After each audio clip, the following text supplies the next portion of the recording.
एक बार देवकी मैया ने सोचा कि मैं मेरे कन्हैया को, मेरे लाल को अपने हाथों से भोजन कराऊंगी। आज थाली में व्यंजन जमाकर और जिस कक्ष में कन्हैया बैठे थे,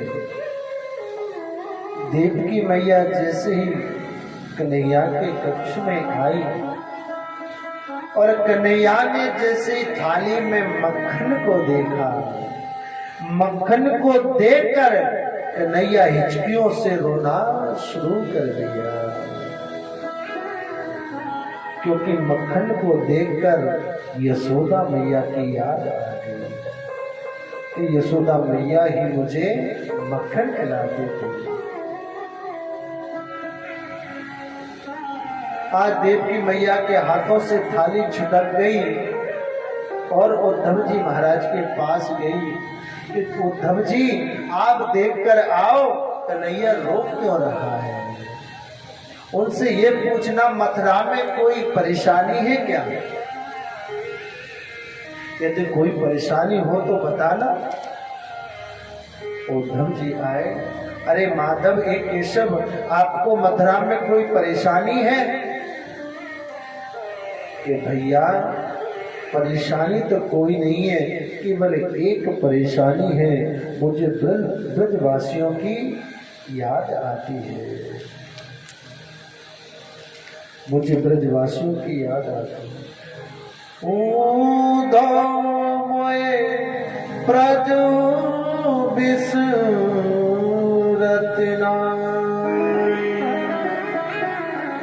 हंस सुदा को सुंदर कलरव और कुंजन की छाई।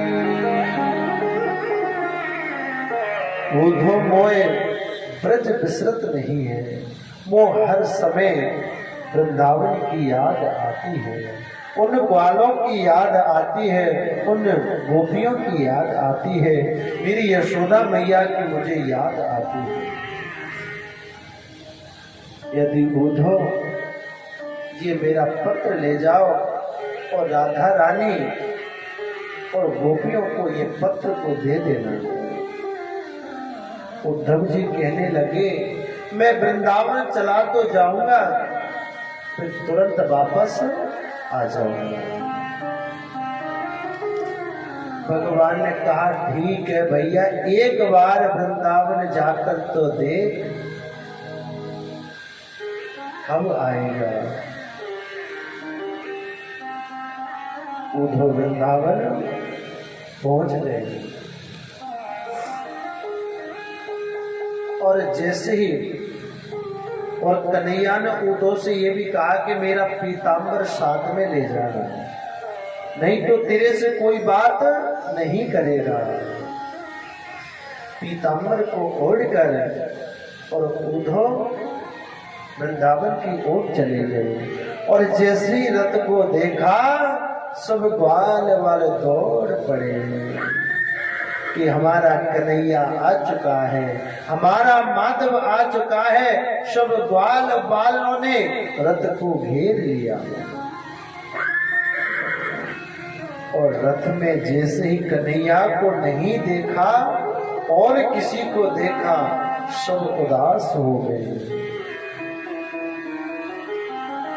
और वापस अपने घर की ओर जाने लगे। उद्धव जी कहने लगे, अरे भैया रुको तो सही, हमें ये बता दो कि नंद बाबा का कौन सा महल है। एक ग्वाला ने कहा, जो ये सरोवर आ रहा है, ये जो जल की धार आ रही है, ये जल की धार जहां पर खत्म हो जाए वो ही नंद बाबा का महल है। पता है वो जल क्या है? वो यशोदा मैया के नेत्रों से आंसू आ रहे हैं, सभी गोपियां रो रही है, वो ही आंसुओं की धार बह रही है। उसी का नाम पड़ा मानसरोवर।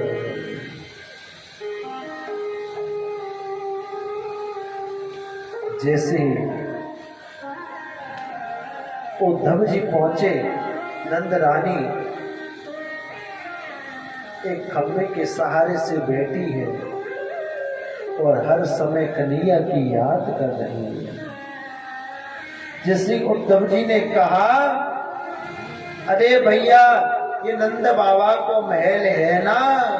यशोदा मैया ने जैसे ही सुना कि कोई आवाज दे रहा है, यशोदा मैया कहने लगी, बाबा थोड़ा धीरे बोल, मेरो लाला अभी सोयो है, बड़ी मुश्किल से मैंने मेरे लाला को सुलायो है। कभी माखन मांगे, कभी गुड़िया मांगे, कभी बहू मांगे, बड़ी मुश्किल से मैंने लाला को सुनायो है। जैसे ही यशोदा मैया पलना के पास गई, पलना को खाली देखा, यशोदा मैया धड़ाम से जमीन पर गिर गई। मेरे लाला तो मुझे छोड़कर बरसों बीत गए। उद्धव जी ने यशोदा मैया को खूब समझाया। समझाने के बाद अब उद्धव जी जा रहे हैं जहां पर राधा रानी और अन्य गोपियां वहां पर बैठी हुई है। एक ही बात कर रही है, अरे बहना आज कन्हैया मेरे सपने में आए और मेरी मटकिया तोड़ दी। एक कहने लगी, अरे बहना मेरी सपने में आए पूरे दूध फैला गए। ऐसे सब गोपी कहने लगी।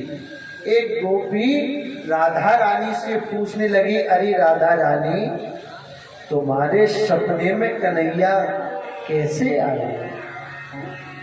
राधा रानी कहने लगी कि मैं सो ही नहीं हूं, जब से कन्हैया मथुरा गए हैं तब से मैं सो ही नहीं हूं। जब सोऊंगी तब जाके तो मुझे सुख आएगा। इस बात को उद्धव जी सुन रहे थे। हे भगवान, ठाकुर जी को कितने दिन हो गए हैं इस वृंदावन को छोड़कर, अभी राधा रानी सोई नहीं। उद्धव जी चरणों में गिर गए राधा रानी के, और उद्धव जी समझाने लगे कि आप किस लिए रो रहे हो? अरे वो तो परमात्मा है, वो लीला करने के लिए आया है, वो लीला करके चला गया, उसकी क्या याद करना। वो ये तो प्रेम की बात